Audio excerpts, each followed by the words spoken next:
रामचरितमानस एक साहित्य है जी जो तुलसीदास दुबे ने लिखा, जी जिसमें उन्होंने वाल्मीकि द्वारा जो लिखी रामायण है जी उसको आगे बढ़ाने का प्रयास किया हम्म और लिखी गई है मुगल काल में। जी और मुगल काल का कोई वर्णन नहीं है। जी मुगल काल के दरबार में सबसे ज्यादा प्रतिनिधित्व जो रहा जी उन तथाकथित लोगों का रहा जी जिन्होंने सत्ता सुख भोगा।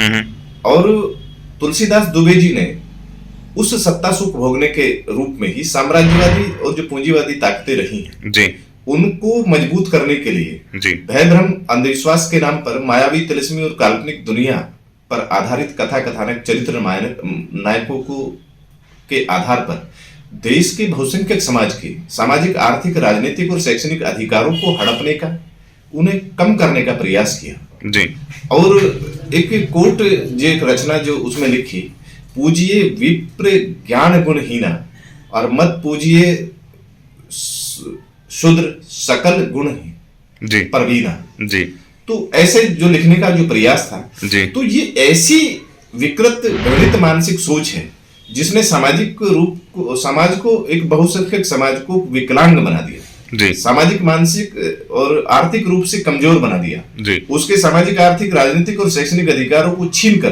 पूरे देश को एक विक्षिप्त सोच का व्यक्ति बना दिया और जी। चंद कुलीन परिवारों को, जातिवादी परिवारों को ऊपर लाने का प्रयास किया, जिन्होंने मुगलों की या आने वाले जितने भी विदेशी आक्रांता रहे हैं उनकी सेवा कर कर देश के साधन संसाधनों को लूटा और देश में जाति व्यवस्था थोप कर और लोगों को अज्ञानी बनाकर भागवत भगवान के नाम पर मानसिक रूप से कमजोर बनाने का प्रयास किया। सुरेंद्र जी, क्या कारण है कि बहुजन समाज के लोगों को सबसे ज्यादा रामचरितमानस से तकलीफ है, बाकी समाज के लोगों को तकलीफ नहीं है?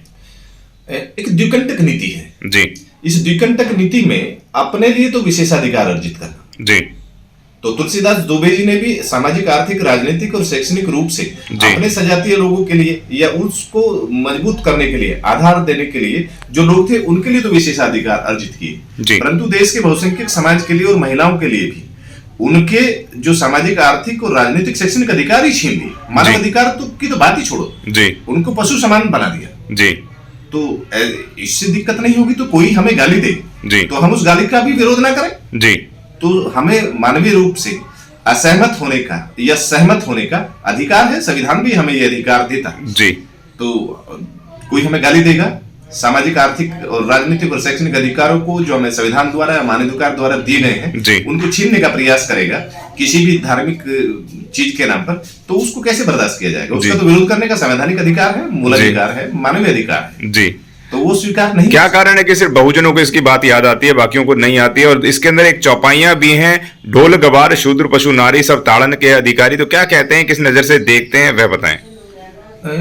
जो आज तक जो होता आया ढोल गवार शूद्र पशु नारी सकल ताड़न के अधिकारी, उसको इन्होंने परिलक्षित भी किया जी, उसको दिखाई भी दिया जी कि जहां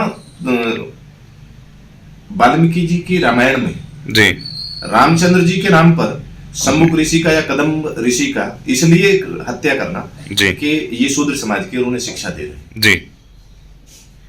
और तुलसीदास जी ने जहां पूजिए विप्र ज्ञान गुण हीना, मतलब एक पागल व्यक्ति की जिसमें कोई ज्ञान नहीं है, जिसकी कोई पहचान नहीं है, उसे भी पूजनीय बना दिया। तो ये क्या है? सामाजिक आर्थिक राजनीतिक और शैक्षणिक विशेषाधिकारी तो अर्जित करने और मत पूजिए शूद्र ज्ञान परवीना। तो ये ऐसी विक्षिप्त सामाजिक रूप से विकलांग सोच है जो एक मूर्ख व्यक्ति को भी पूजनीय बना रहा है। ताड़न का तात्पर्य आप लोग गलत निकालते हैं। ताड़न का तात्पर्य तमाम टीवी चैनल्स पे दिखाया जा रहा है, शिक्षा एजुकेशन दिखाया जाता है। ये आज जो अपने आप को जो बता रहे हैं जी, अगर ताड़ना का अर्थ शिक्षा होता तो सरकार निजीकरण करके शिक्षा चिकित्सा स्वास्थ्य सुविधाएं क्यों छीन रही है?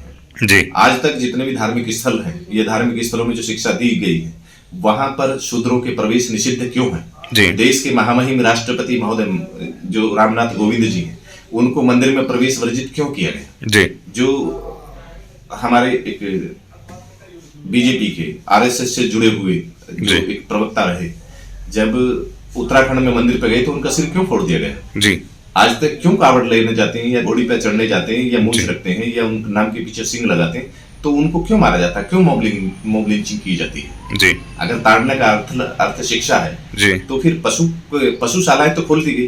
गई। शिक्षा की जो शिक्षाशालाएं हैं, जिन्हें अमृत शिक्षा ही अमृत है, जिसके आत्मबोध के दम पर ज्ञान अर्जित होता है, उसे अमृत कहते हैं, तो उस अमृत से वंचित क्यों किया जा रहा है? जी तो ये इनका द्विकंटक नीति है कि अपने लिए विशेषाधिकार अर्जित करना, अपने स्वजाति के लिए अपने वर्ग हितों को साधना, और सामाजिक आर्थिक राजनीतिक और शैक्षणिक रूप से जो कमजोर है, जो इनकी व्यवस्था में जिनको शूद्र कहा गया, जी उनको जो देश के लगभग महिलाओं को लगाएं तो 95% बैठते हैं। रामचरितमानस को किस नजर से देखते हैं जो वो किताब है? ये इसके जितने भी पात्र हैं, ये एक लिखा गए जिनमें साहित्यकार रहे हैं।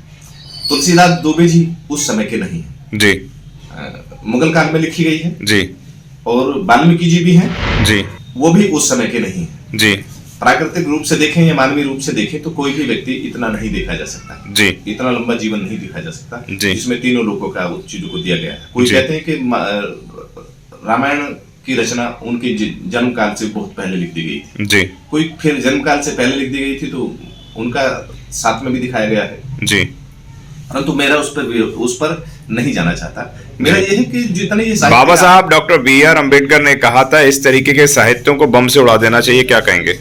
ऐसे साहित्य जो व्यक्ति में भेद करें जी और उनके सामाजिक आर्थिक राजनीतिक और शैक्षणिक अधिकारों से जो वंचित करें, उन्हें छीने, तो वो कोई साहित्य हो ही नहीं सकता। वो जी। एक विकृत सोच का परिचायक है। जी वो समाज में विभाजन पैदा करता है, जो ऊंच नीच की भावना पैदा करता है। बम से नहीं, उनको तो वो अप्रासंगिक है, जी उनको उनके बारे में चर्चा भी नहीं करनी चाहिए और उन्हें जब्त करना चाहिए। आज वो जी। लोकतांत्रिक व्यवस्था के विरुद्ध है, संवैधानिक व्यवस्था के विरुद्ध है, जी तो ये नहीं। करोड़ों लोगों की आस्था जुड़ी हुई है, आप कह रहे हैं कि ये काल्पनिक है, आप कह रहे हैं कि इस ऐसे के जो लेख हैं, ऐसी जो साहित्य हैं, उनको बंद कर देना चाहिए। करोड़ों लोगों की आस्था कैसे जुड़ी हुई है? जी मतलब एक अपराधी को अपराध करने के लिए, जी। दूसरे के सामाजिक आर्थिक राजनीतिक और शैक्षणिक अधिकार हड़पने के लिए, छीनने के लिए और उनका शोषण करने के लिए, शारीरिक मानसिक शोषण करने की छूट कैसे दी जा सकती है आस्था या विश्वास के नाम पर? जी। ये अंधविश्वास है जी जो देश के बहुसंख्यक समाज को पर थोपे गए हैं जी। और उनके सामाजिक आर्थिक राजनीतिक और शैक्षणिक अधिकार छीने गए हैं। जी। उनका लंबे समय से उनको आधार बनाकर शारीरिक मानसिक और आर्थिक शोषण किया गया है। जी। तो ये तो एक लूट है, जी ये आतंक। अगर कोई इस तरह से कह के जी। मॉब लिंचिंग करता है या उनके अधिकारों को छीनता है, मंदिरों पर या धार्मिक स्थलों पर जाने पर उनको रोक लगाता है, निषिद्ध करता है, जी। तो इन्हें धर्म ग्रंथ तो कहा ही नहीं जा सकता, कोई ग्रंथ भी नहीं कहा जा जी सकता। जी ये तो एक मतलब अतिवादी सोच के, विकृत मानसिक सोच के परिचायक हैं, जिनको के नाम में पढ़ाने पर तो बैन होना ही होना चाहिए, ऐसी चीजों को जब्त भी करना चाहिए। अगर आपने अभी तक हमारा चैनल सब्सक्राइब नहीं किया है तो सब्सक्राइब करें और घंटी का बटन बिल्कुल भी दबाना ना भूलें ताकि सभी लेटेस्ट खबरें पहुंच सकें आप पे सबसे पहले।